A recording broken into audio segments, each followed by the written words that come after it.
Hi guys, welcome back to the vlog. कैसे हैं आप लोग? होप आप लोग अच्छे होंगे। मैं भी अच्छी हूँ। यहाँ हमारी पैकिंग हो चुकी है कंप्लीट। हम कहाँ जा रहे हैं वो आपको आगे व्लॉग देखकर पता चलेगा।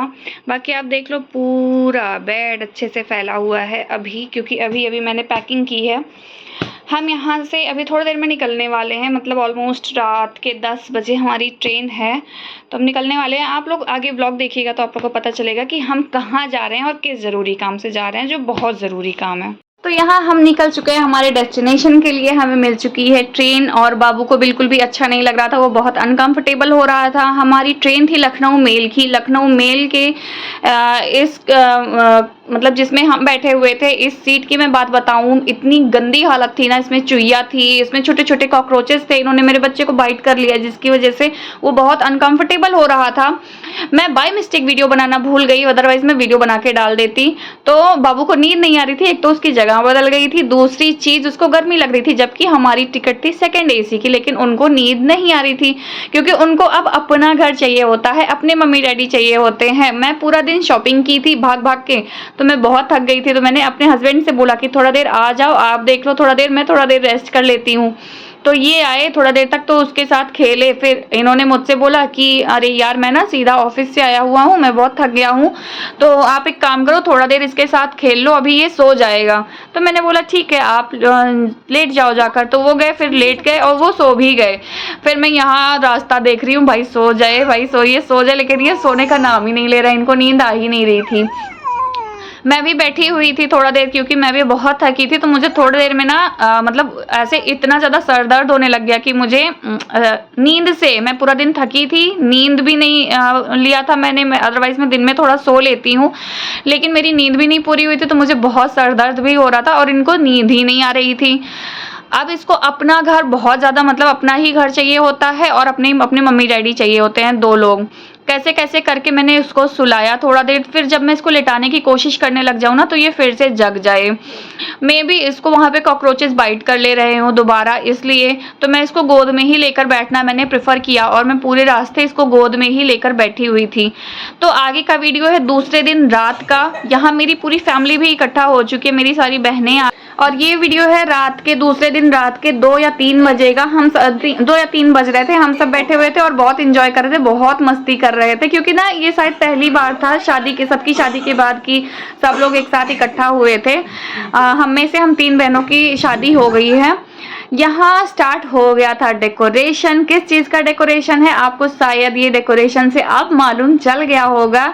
जी हाँ, हमारे बच्चे का अन्नप्राशन था, क्योंकि हमारा बच्चे को छठा महीना लग चुका है। अब हम कुछ खाते पीते हैं तो वो उस पर बहुत तेज़ी से दौड़ता है कि उसको भी चाहिए होता है।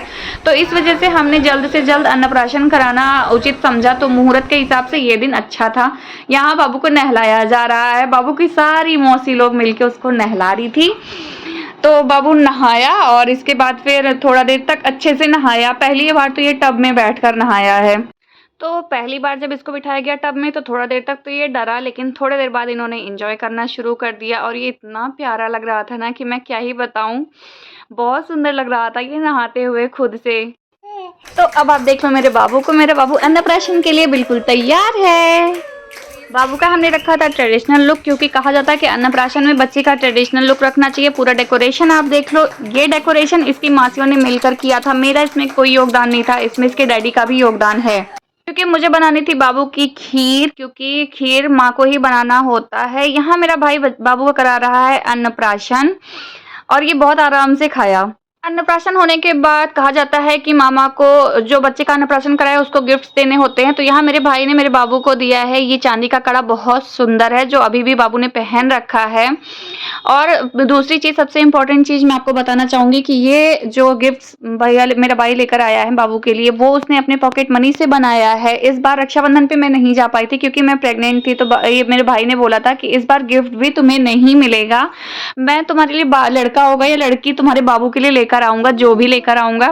तो ये उसने अपनी पॉकेट मनी से बनाया था। 2 चीजें बहुत ही सुंदर थी।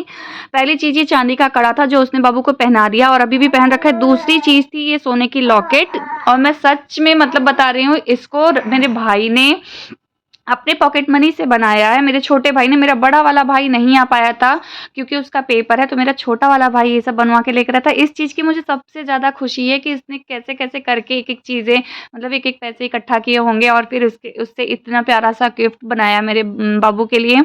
मैं बहुत खुश हूँ, मेरे लिए सबसे कीमती गिफ्ट यही है क्योंकि मेरा भाई भी अभी बहुत छोटा है, मतलब इसकी एज बहुत कम है। मैं आपको यहाँ दिखा रही हूँ बाबू की लॉकेट जो मेरा भाई लेकर आया है।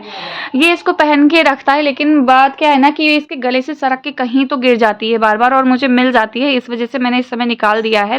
फिर दूसरी बाइट खिलाई मेरे बाबा ने, क्योंकि कहा जाता है कि दूसरी बाइट वो इंसान खिलाता है जिसकी उम्र सबसे ज़्यादा हो और उसको अपनी उम्र देनी होती है, मतलब आशीर्वाद देना होता है कि भगवान तुम्हें मुझसे भी लंबी उम्र दे। तो यहाँ पे सबसे ज़्यादा एज के मेरे बाबा ही हैं, तो उन्होंने आशीर्वाद दिया मेरे बाबू को। तो बाबा और भाई के बाद फिर सबने खीर, थोड़ा-थोड़ा खीर खिला के बाबू को आशीर्वाद दिया। ये मेरी मम्मी हैं जिन्होंने आशीर्वाद दिया और फिर पैसे दिए, तो बाबू पैसा मुँह में डालने लग गया। तो वही पैसा इसके हाथ से लिया जा रहा है कि मुँह में ना डाले। ये है बाबू के सबसे बड़े मौसा जी, इन्होंने बाबू को खीर खिला के फिर आशीर्वाद दिया। उस दिन की जितनी भी चीज़ें थी, खाने-पीने से लेकर हर एक चीज़ की, इन्होंने पहले से ही बहुत सारी तैयारियाँ कर रखी थी। बहुत प्रिपरेशन किया था। बाबू की सबसे छोटी मौसी, ये सबसे ज़्यादा प्यार कर, मतलब बहुत प्यार करती है बाबू को। ये है बाबू की मौसी जिनकी अभी भी शादी हुई है, इनके मौसा जी भी आए थे। सबने खीर खिलाया और सबने खूब ढेर सारा आशीर्वाद और प्यार दिया। इसके बाद हमने करवाया था छोटा-सा सुंदरकांड पाठ, तो ये भी बहुत अच्छे से संपन्न हुआ, बहुत ज़्यादा अच्छा लगा था। सब लोग, बहुत सारे लोग आए भी थे, तो ऐसे हुआ था मेरे बाबू का अन्नप्राशन। हमने कोई बहुत बड़ा फंक्शन नहीं किया था, छोटे में ही हमने निपटाया है। और क्योंकि हमें थोड़ा-सा वो था कि अब बाबू को कुछ सॉलिड फूड दिया जाए, क्योंकि ऑलमोस्ट 5 मंथ का हो चुका है ये। तो ये था मेरे बाबू का अन्नप्राशन वीडियो। आप लोगों को कैसा लगा, आप लोग मुझे कमेंट करके बताइएगा।